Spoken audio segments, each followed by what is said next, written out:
How are you, sir? This is Pierre. Oh. I can't believe I'm talking to you, Dr. Ray the Great. Well, I don't know about that. I love listening to you. You have a personality just like my father. I don't think you should feel helpless. You are helpless. Doctor, I really appreciate that. That makes me feel a lot better. You be at peace, or else I'm going to yell at you. Trying to find a reason to speak to you. I think you're the best thing since sliced bread. That Ray, he's something. Thank you so much for what you're doing for all the parents out there. I don't know what I can possibly do. I don't either. I'm getting my money worth, I think, at this phone call. Now, from the studios of Living Bread Radio Network in Canton, Ohio, the hometown of Mother Angelica, here's Dr. Ray. Sometimes it is a real psychological drag being a shrink. Because you can't just take what people say at face value. For example, in that bumper selection of callers, one fella said, I think you're the best thing since sliced bread. Well, if you're paying any attention to the nutritional stuff that's coming out, sliced bread is not good for you. Oh, yeah, that's what they all say anyway. Especially the white sliced bread. Yeah, I know. It's kind of like they think it's poison or something. So I don't know if I would be the best thing since sliced bread. And then the other lady said, I think I'm getting my money's worth with this phone call. She didn't pay anything for the phone call. It was free. So her money's worth was zero. So she got no value for her phone call. How'd you like to be a psychologist, huh? Thank you for joining me, Dr. Ray Garandi. Program here, Doctor is in. This is Look Back Friday. This is when we take a listen back. It is really a listen back, but that just doesn't flow off the tongue. Look Back Friday.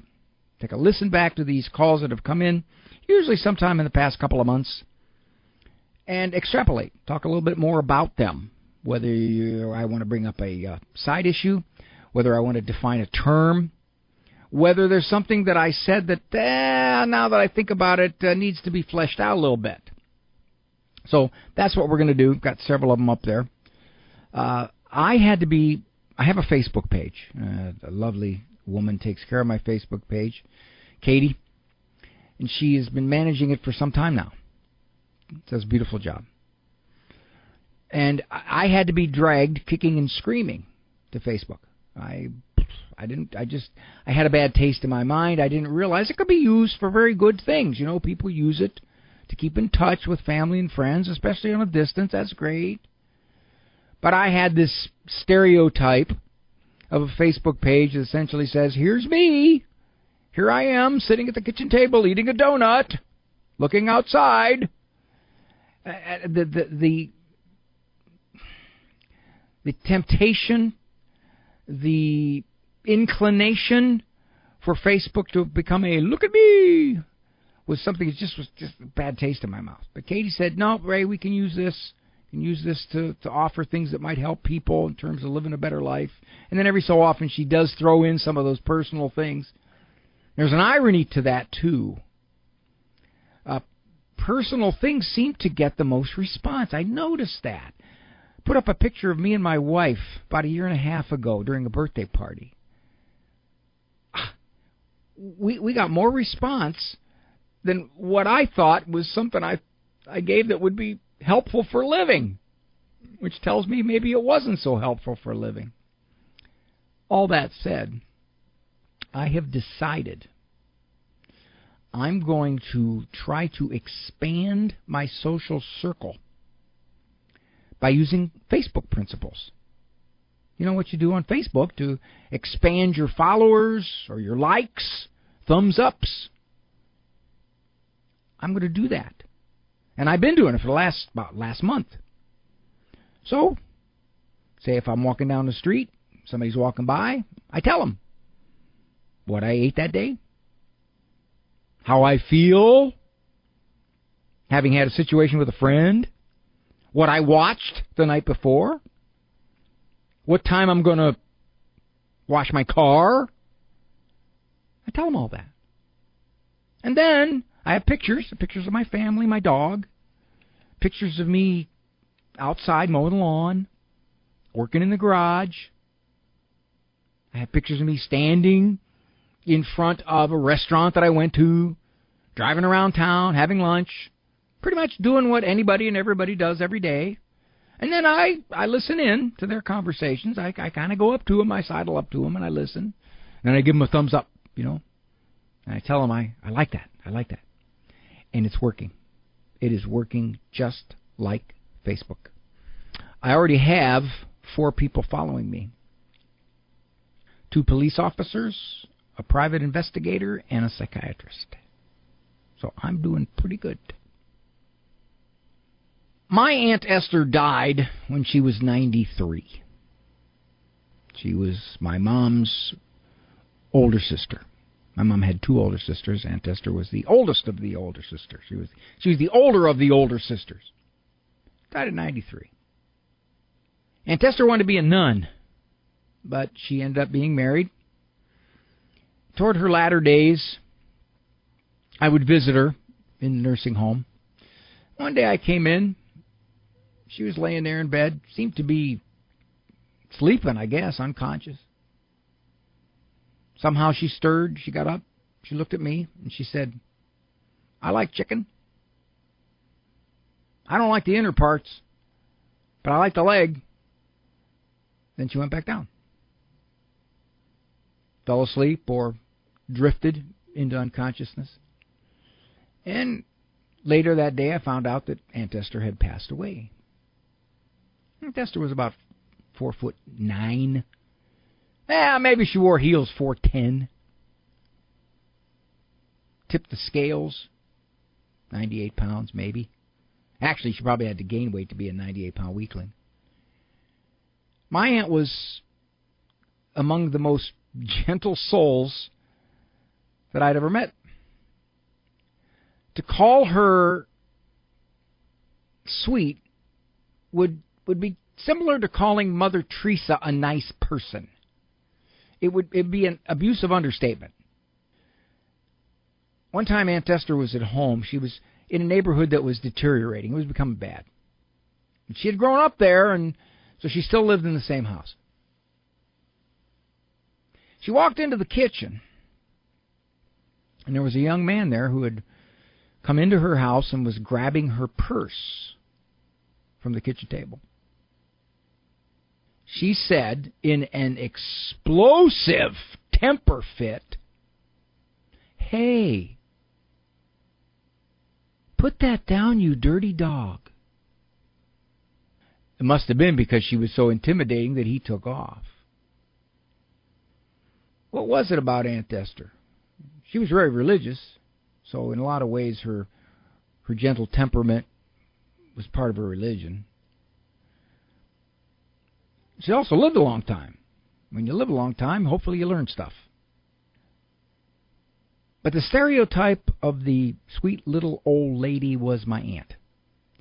According to my mother, her sister, she was a sweet little young lady. It's just her temperament. It was her nature. It's who she was. I could never be like Aunt Esther. Why? I'm not wired that way. I hopefully won't do the kinds of things that would be wrong that Aunt Esther wouldn't do, but her gentleness of spirit, her kindness, her softness was wired into her. I really believe that. It's who she was. And I know she endured a lot of stuff in her life. Pretty much without complaining. And her demeanor was always upbeat, kind of upbeat. One could look at her and say, well, she had every right to be distressed or depressed or angry or bitter. She wasn't. She just wasn't. Did she go to therapy? Not that I know of. The power of temperament, who one is in their innermost wiring, is exceptional. It truly is. When I was in grad school, we were told, personality is all your learning experiences, your history, stuff that's happened to you. And they really played down the power of temperament. we've come to realize it's not true. Any parent of more than one kid sees the pervasive power of temperament. One kid, if you say something to him, he'll cry himself to sleep, and he won't misbehave for the next week and a half. The other kid goes to the corner 5 times a day, doesn't seem to get the idea. Nature. Very powerful. Very, very, very powerful. My Aunt Esther was an extreme example of the power of temperament. When we come back, your former calls. I'm Dr. Ray. You just need to tune in to Dr. Ray, honey. Wow. He's got all the answers. Well, I don't know about that.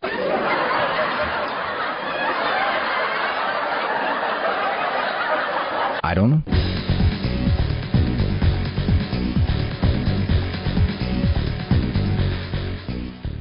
Underwritten in part by the following nonprofit. Are you paying high prices with a traditional health insurance company that pays for things that violate your conscience? There's an alternative available. Solidarity HealthShare is a community of faithful individuals and families that never share into immoral medical services, all while saving you money with prices starting as low as $85 per month for singles and $512 for families. Never fund another abortion with your healthcare dollars. Call 844-313-4999 to learn more. The Heart of the Interior Life with Elizabeth Jangle. What is the fundamental direction of your spiritual life? Are you moving closer to God or away from Him? Understanding the fundamental direction of a person's spiritual life is key to discernment. Being able to identify the spiritual direction of our lives is a necessary step before beginning a process of discernment. Father Timothy Gallagher writes, Ignatius thus highlights this all-important fact.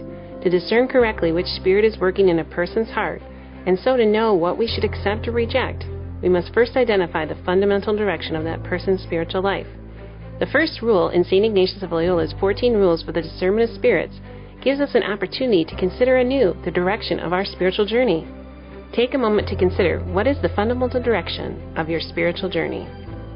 For more information, visit AveMariaRadio.net.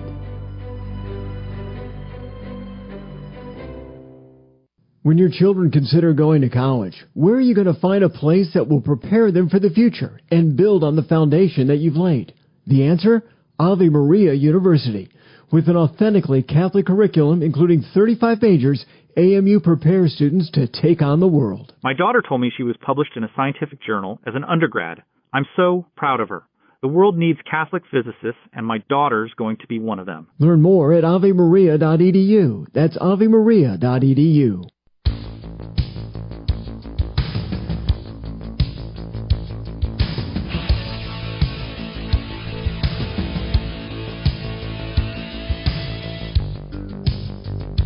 Read an interesting statistic the other day.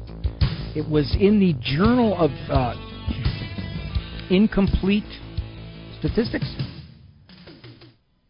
3 out of every 4 people make up 75% of the population. Yeah, I'm fascinated by those kinds of statistics. I like to dig into them, see why that is. Nice to have you here with me. Linda is going to talk about a situation so very, very common now. As our society abandons God, as our society becomes shaped by cultural forces, by humanistic forces that are telling you this is the better way to live, we're reaping an awful lot of sadness, tragedy, ugliness, and maladjustment in the adults who have grown up in, at one time, more religious households. Linda's got a situation. Her son is an adult, of course, now. Well, not of course, you don't know that. And he struggles with alcoholism. I'm so very heartbroken and sad. I have a son who has deep-seated emotional issues and from his childhood, and he's become an alcoholic. He's living in Florida. He's 33. He's not a child, but he's my baby. And he is very codependent. He's living with a woman that is very depraved. She throws him out because he drinks too much. Then he goes back, and he's working remotely, but he just can't seem to get it together. And I'm here, and I'm in Ohio, and he's in Florida, and I had an abusive husband that has led to a lot of problems with my children as they've gotten to be adults. So he was isolated with his dad for years. He didn't have to work. He started drinking in the apartment, and he started getting on bad things on the internet. And he's just not, he's a good kid, and I don't know how to help him. I've had counselors tell me just to, you have to let him hit rock bottom, and you can't do anything. But then I'm his mom, and I pray, and I'm thinking, what if something happens to him? I've done nothing to help him. And I'm really sort of torn apart in my brain as to what to do to help my son. Oh, boy, did you get yourself in a trap. I did. First of all, you've had counselors tell you, after you've described all that you've tried to do with your son, that it's clear he has to decide what he wants to do to change his life's direction. And you, Linda, don't believe those counselors, right? I guess the emotional part of being a mom is, how do you just let your kid think into sin and destroying his life? I mean, like, my older sons tell me I should come down there and I should get him and I should put him in rehab and I should do this. But how do I do that? I mean, I can't do that. He's an adult. And so then the guilt thinks in my head, thinking I know he has to hit rock bottom, but what if something happens to him and I didn't do anything for him? Oh, Linda, now, you have said so many wrong things I don't know where to begin, my dear. First of all, that's okay. They're not wrong in the sense of, they're wrong in the sense that they torment you. That's how they're wrong. They torment me, right? Of course. You said, now it was 4 sentences ago, so I may not phrase it exactly right. You said something like, how do I go on if I let my son do these things, right? You said if I let him, right? Right. So the implication is somehow you are permitting the way he's acting. I feel responsible. There's where you are so dead flat out wrong. Because here's why. I don't believe that you didn't do anything. I believe you tried everything you know. Yeah, I have. Okay. And I guess because I stayed in an abusive relationship for 30 years. I knew that. As soon as you said that, I knew that was what you were going to say. So I feel like I am the demise of my children for staying in this relationship. They have their lives. Or you tried to make the relationship work as best you could because you didn't want the marriage to crack. That's right. Exactly. So you're I tried too long. Well, now looking back, you can say you did, but at the time, you were doing what you thought was good and right. You didn't say, well, I'm going to stay in this wretched relationship so I mess up my kids. Did you? No, I wanted them to have a family. Exactly. You know, I don't want to go looking back on all the things I could have done different because I would torment myself to the day I died. Right. The key is, at the time, you thought you were doing what was good. And you know what? You probably were. It just didn't work out. But here's where you're struggling. This is what you're saying. I think I've done a lot. But have I done everything? What if I'm missing something? I need to go down there like my sons say, and I need to take him, and I need to drag him by the nose hairs so he goes into rehab. Now, Linda, you think your son is going to go, oh, gosh, Mom, you're right. I think I'll just go into rehab. Exactly. You've had plenty of evidence, my dear, that he doesn't want to do that. So here's where I can, I think, help you. If you listen to me. Oh, please. And most people don't listen to me. That's, I guess I say most people don't listen to me. All right. Your son may or may not hit rock bottom. Whether he does or he doesn't, you have absolutely no control over that. Zero. Zip. Nada. None. You've been a loving, prayerful mom. In these years, you've tried in the ways you know how to try to pull him up. And he's simply caught up in his own ways. Right. Until if and when your prayers and his enlightenment decides, I don't want to live this way anymore. You are beating yourself up emotionally for no legitimate reason at all. None. Zero, zip, nada. None. If I say to you, Linda, the sky is blue, and you say, no, it's not. It's green. I said, Linda, no. You can believe what you want, Linda, but the sky is blue. No, I believe it's green. You would recognize that that's nonsense. Well, what you're doing to yourself right now and the things you're telling yourself, my dear, are just as wrong. But you believe them. At the bottom of all this is the idea of formula parenting. Obviously, I missed the formula. This person wouldn't be like this if I were a better parent, if I were a better person. Well, you know, let's extrapolate this out. Many of the people of Jesus' time didn't follow him, and they didn't like him. And the more religious ones conspired to kill him. Are you willing to say, well, you know, if Jesus would have been a better person, I think if Jesus would have had better people skills, if he would have known psychologically how to relate and connect, that wouldn't have happened. You willing to say that? So when you say that I fell short and my child now at age 33, 35, 40 is this way because of me. Now, this is not to say there aren't a lot of bad parents out there, because there are. But they don't call this program. Why would they? The ones who call this program are tormented because the kids didn't turn out like they had hoped. And they're tormented, and they beat themselves up. I had one lady call one time, and she said, I'm going to be miserable till the day I die if he doesn't turn his life around. I didn't say anything, but I could have said, well, you're certainly kind of risking that with that attitude. Of course, one can say, Linda, you stayed in a rough situation.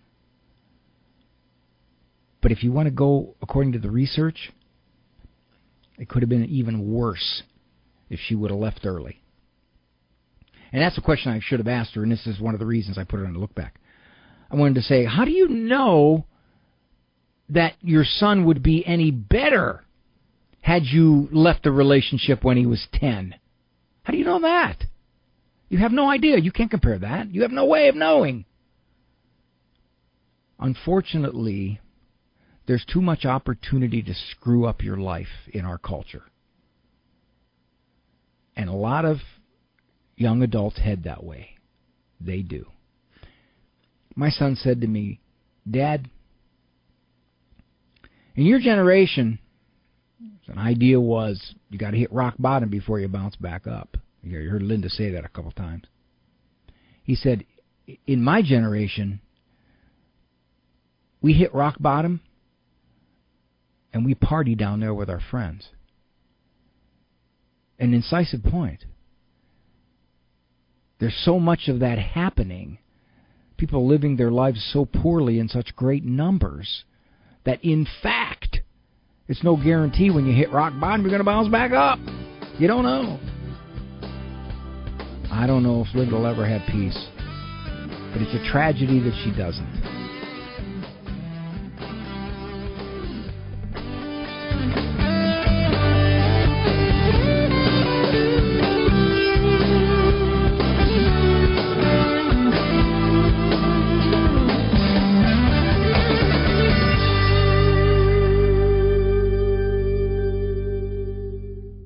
That I overwhelm you with words and wisdom?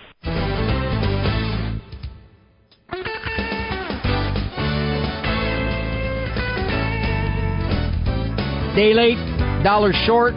Well, no. Actually, About an hour late and $1 short, given the inflation stats. I should have said this yesterday. Got 2 more EWTN radio partners. Our Lady of Victory Radio, Lubbock, Texas, and KYRE in Mansfield, Texas. 10 years. 10 years on the EWTN radio network. So that is wonderful. Congratulations to Jonathan Metzler in Lubbock and Joel Rodriguez in Mansfield from all of us here at EWTN. I was supposed to say that yesterday, but I'm saying it now. Still counts. Okay, where are we going here? Let's go to Bill from Ohio, talking about a most common thing, anxiety. Have you had the, is it a CAT scan, an MRI? What are you going for? I've had a PET scan recently. Okay. Oh, you had it recently? Yes. You got another one coming? No. Well, I'm sure I do sometime probably. You already endured it. I already endured it, but just barely. Wait, did you scream for them to get you out of there? No. I took advice from someone else, but still it was really hard. They told me, just don't open your eyes at all. No peeking. When they adjusted my body to the right shape that they wanted me to go in, and I shut my eyes, and I was in there for like half an hour. And when I came out, I still had my eyes closed, and they said, you can open your eyes now. And then you opened them and you got scared by who was looking at you. But I was in panic mode the whole time. So. Okay, tell me exactly what your panic mode was like. It was kind of like, I feel like I wanted to run. All right, that's very common. That's exactly, the fight or flight response was kicking in, and you wanted to flight. But you didn't, correct? Correct. What did you learn? I can't endure. You did more than that, Bill. You didn't, well, okay, in this case, you gutted it out. You said, this is awful, terrible. I don't know if I can take it, but I have to take it because I need to test. Is that kind of where your mind was? Right. Okay. There's a better way to deal with that, you know. When you were in that machine, was there anything that was going to hurt you? Were you going to get shocked? Well, that's my fear. You think, you won't get hurt, but there's always that fear that you're wrong, maybe, So you believed there was a small possibility that something bad could happen to you inside that machine? Correct. Even though you know that's never happened to you or anybody else. Right. Okay. But you said, well, it could. Well, yeah, you could get struck by lightning too, Bill. So what you did to yourself is this. You allowed your fight or flight response, your anxiety, to make you believe you were in danger. But you weren't in danger. You weren't in danger at all. And rather than just close your eyes, if you truly believed that this was just anxiety, this is not danger, this is just your body reacting, that's all it is, you could have opened your eyes. I could have, but I don't think I would have stayed there if I would have. I would have really panicked if I would have opened my eyes. The question is, when you had your eyes closed, my guess would be that you didn't not think about where you were. You thought a whole lot about where you were. Correct. When's this going to be over? When's this going to be over? How much longer is it going to be? Can I take it? What if it gets worse? And you did that, even though your eyes were closed, correct? So your mind was just racing 100 miles an hour. Yes. Uh-huh. What if you changed your mind? What if you said, I'm extremely uncomfortable, but that's all it is? Can I add something? Sure. I was not claustrophobic till after I had heart surgery. Does that make any sense? Well, it makes total sense. You had an experience. This is how people develop fears for the most part. They have an aversive experience to an event. You got bit by a dog. No, I don't want to be around big dogs. I got stung by a bee. I get nervous about getting in a bunch of flowers. We had to make an emergency landing because we hit turbulence, and the pilot said we're going to have to land, and now I'm terrified of flying. The dentist didn't use enough Novocaine, and the pain was excruciating, and now the thought of going to a dentist just freaks me out. So you're right. An aversive experience associated with a formerly safe circumstance becomes a phobia. Here's what you can do next time around when it happens. You keep telling yourself, I am in no danger. This is anxiety. It cannot hurt me. And the fact that I think something might happen inside this machine, it'll collapse on me or something, is not going to happen. That's just flat out not going to happen. That's ridiculous. I'm just creating what ifs. You're not going to fight it, Bill. You're not going to sit there going, I got to conquer this. Okay, 8 more minutes, and then it's going to be over, and then I'll be... No. You're not doing that at all. You're going to float with it. You're going to say, okay, this is anxiety. All right. If you float with it, it'll go away.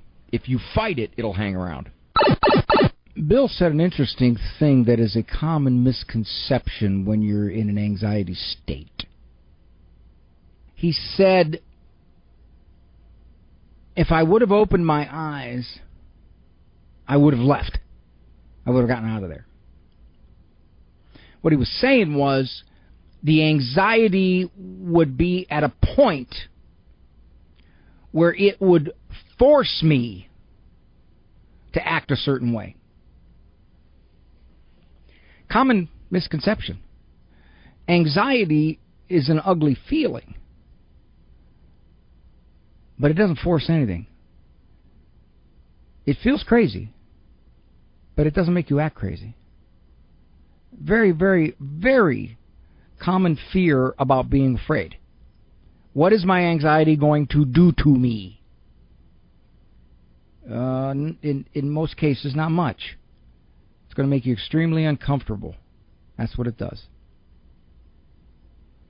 I've shared this story before. Oh, shoot, I can't. Maybe when I come back, I will share the story of my own situation when I had a panic attack years ago. Most people have had panic attacks, by the way. Sometimes they come unexpectedly. And the thing about them, in most cases, there's not a problem. They're not having a heart attack. They go to the emergency room. They fear what's happening to them because they think it's something terrible and awful and it's going to hurt them. They're going to die. When in fact, it is their body acting up. But it isn't anything that's dangerous in most cases. I'll talk a little bit more about this when we get back.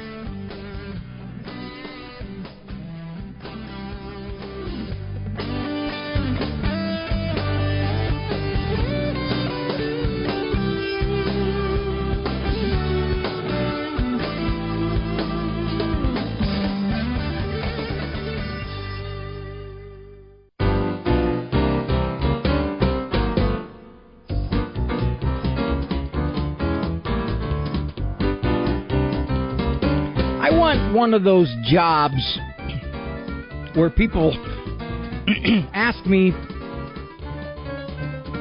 do you actually get paid for doing this?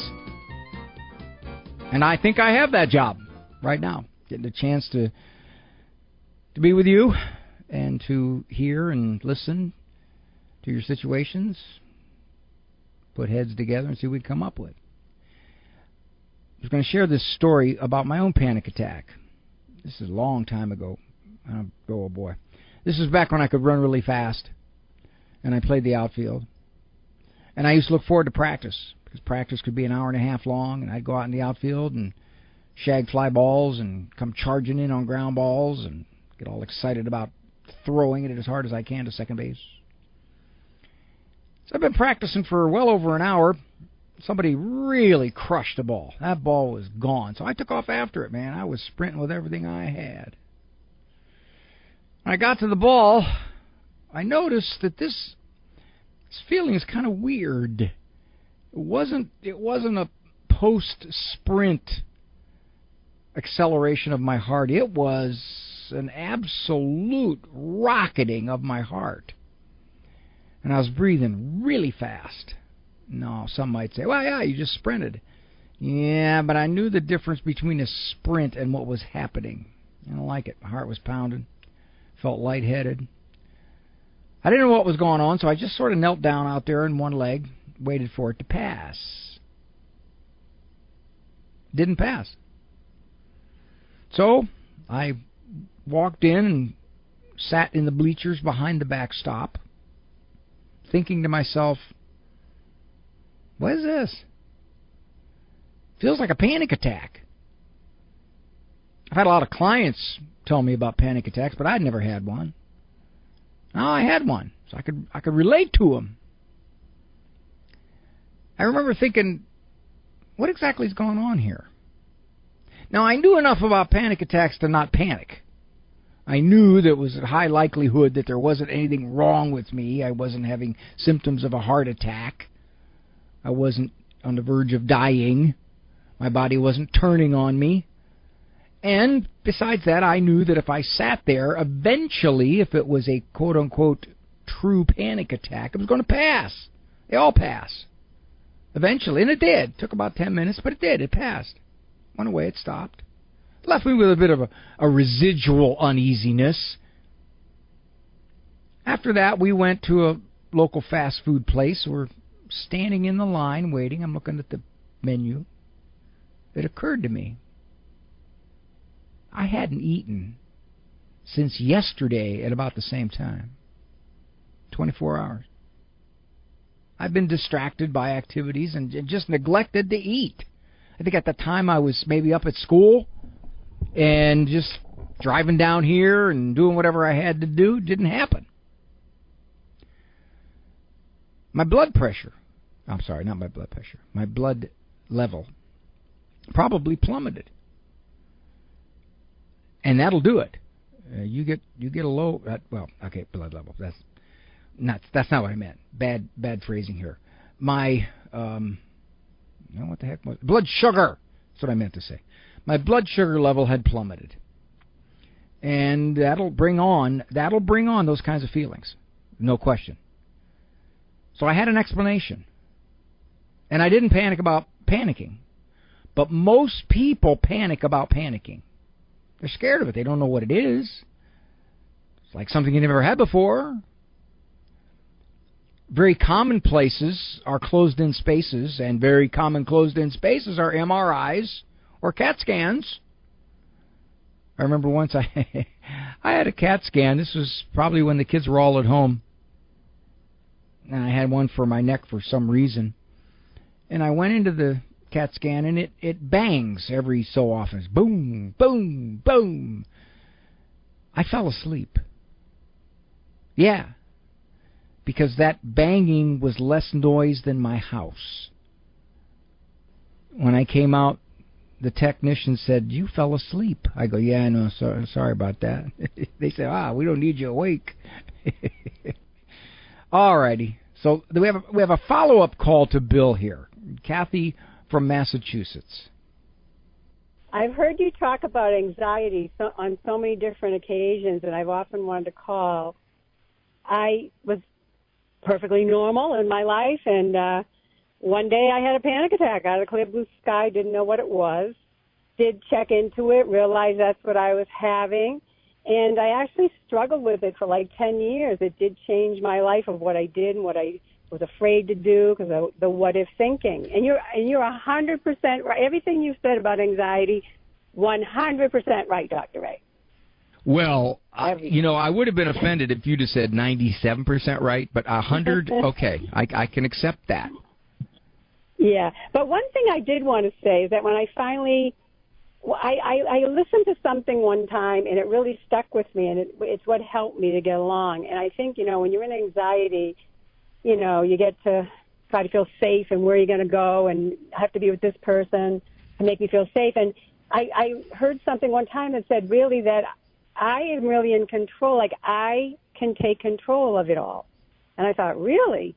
Yeah, because it's that what-if thinking. It's all about the what-if thinking.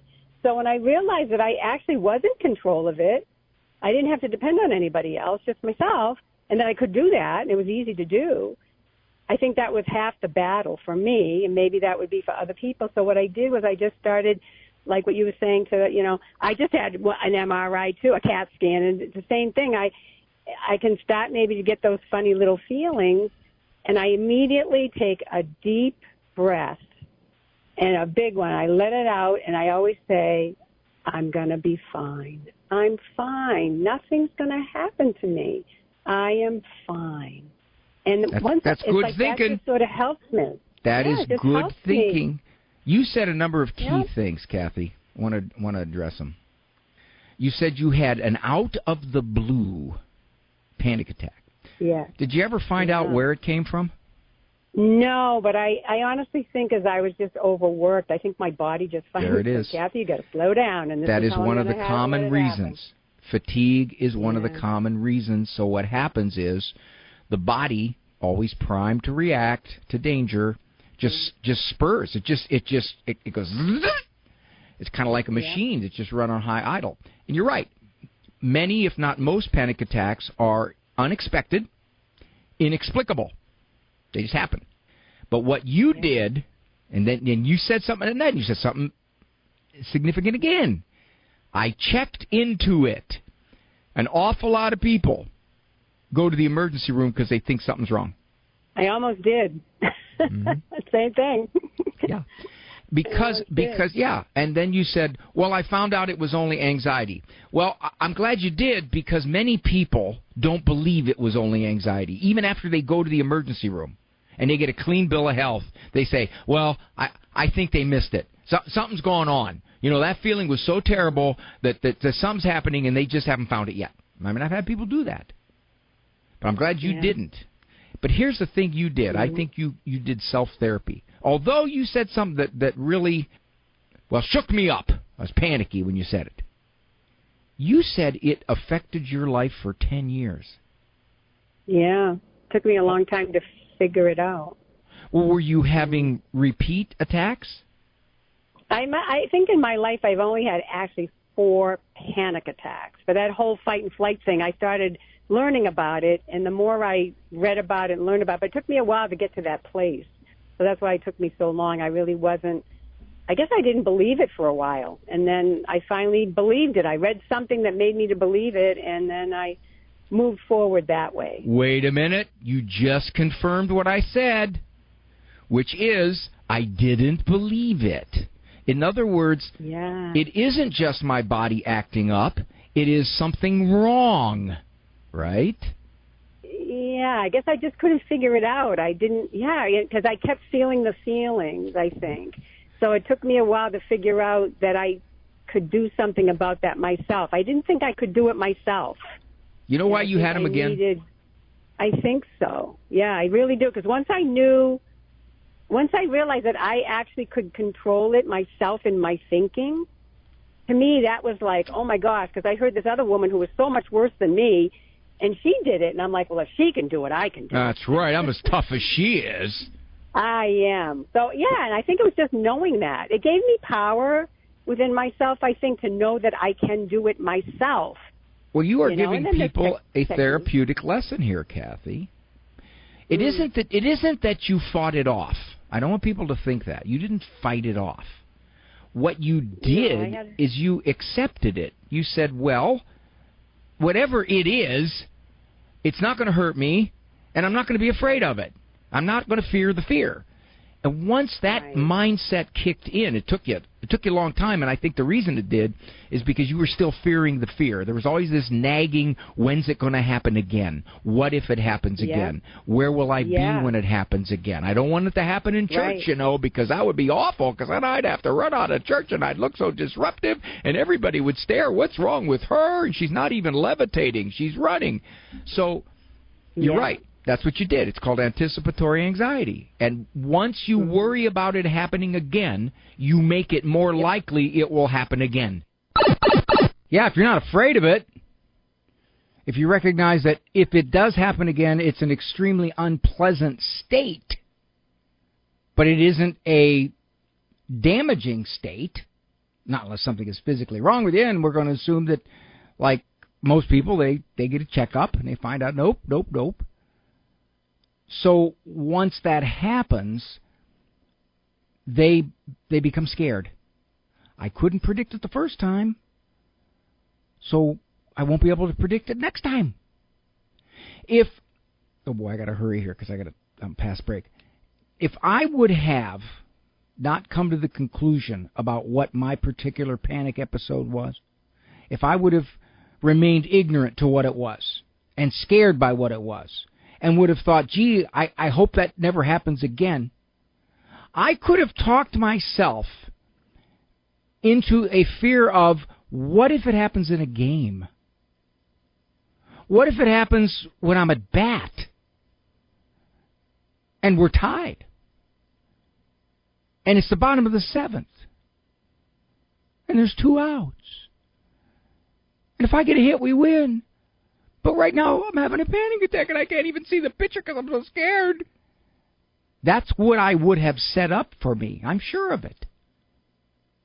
Very common that when people have panic attacks and they don't come to grips in reality about what it actually was, it does to them what it did to Kathy. She lived on the edge of fear for 10 years. Sure glad she got through that. Dr. Ray. Underwritten in part by the following nonprofit. Are you paying high prices with a traditional health insurance company that pays for things that violate your conscience? There's an alternative available. Solidarity HealthShare is a community of faithful individuals and families that never share into immoral medical services, all while saving you money with prices starting as low as $85 per month for singles and $512 for families. Never fund another abortion with your healthcare dollars. Call 844-313-4999 to learn more. The Catholic Church teaches that Jesus Christ is literally and wholly present, body and blood, soul and divinity, under the appearances of bread and wine.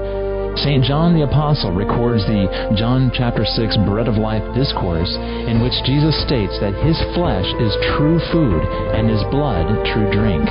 Who better to understand John's writings and subsequent teachings than a disciple and student of John, St. Ignatius of Antioch? In his letter to the Smyrnians in 110 AD, Ignatius writes, I have no taste for corruptible food, nor for the pleasures of this life. I desire the bread of God, which is the flesh of Jesus Christ. And for drink, I desire his blood, which is love incorruptible. The Catholic Church absolutely follows St. John and St. Ignatius in taking Jesus at his word. Examining the truths of the Catholic faith, this is faithforensics.org. Italy aficionado Teresa Tomio's newest book is coming soon to the Ave Maria online store. In Italy's Shrines and Wonders, Teresa Tomio provides how best to navigate the most popular sites, best routes, and how to best soak in all the beauty Italy has to offer. She also shares the most inspiring journeys to make your Italy excursion utterly unforgettable. Shrines and Wonders from Catholic Connections, Teresa Tomio will be found soon at AveMariaRadio.net.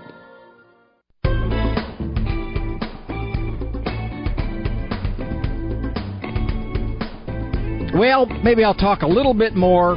I'll look back another time for the last couple minutes of the program here about panic attacks. Anxiety tends to spread. The quote-unquote technical term, although it's not that technical, is generalization. It spreads. Let's say you have a panic attack in a restaurant. For some reason, you're in this restaurant, and you've been to the restaurant before. This is a safe place for you. But you just have this overwhelming sense of what is wrong. I'm feeling like I'm in terror. So you feel compelled to leave, right? Because you want relief. And you get relief. If you get away from the restaurant, you get relief. And you think to yourself, oh, better not go back to that one again. Maybe I'll just try a different restaurant. What happens? You go to a different restaurant and you start to have the same feelings percolate. Why is that? It's not the restaurant where it happened. Because there's enough similarity in the situation that your body is reacting.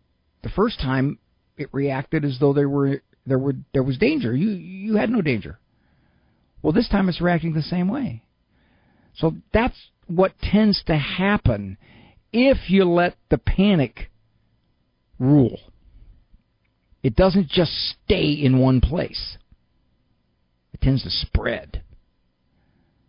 That's the trouble. That's why some people are what they call agoraphobics. They can't even go out of their house. Why? Because they've had so many panic episodes in so many different places that now they're terrified of all kinds of contexts. And they just surrender to it. And they stay home. I've had those. Well, I got to run. I got to go home. Thank you, Andy Kruchek, for all you do over on that end. And thanks to all of you for keeping me company this Look Back Friday. Good Lord permitting. I'll see you next week on E-Person Monday. And then we will tackle the week later with your calls. Walk with God. That is a very secure place to be.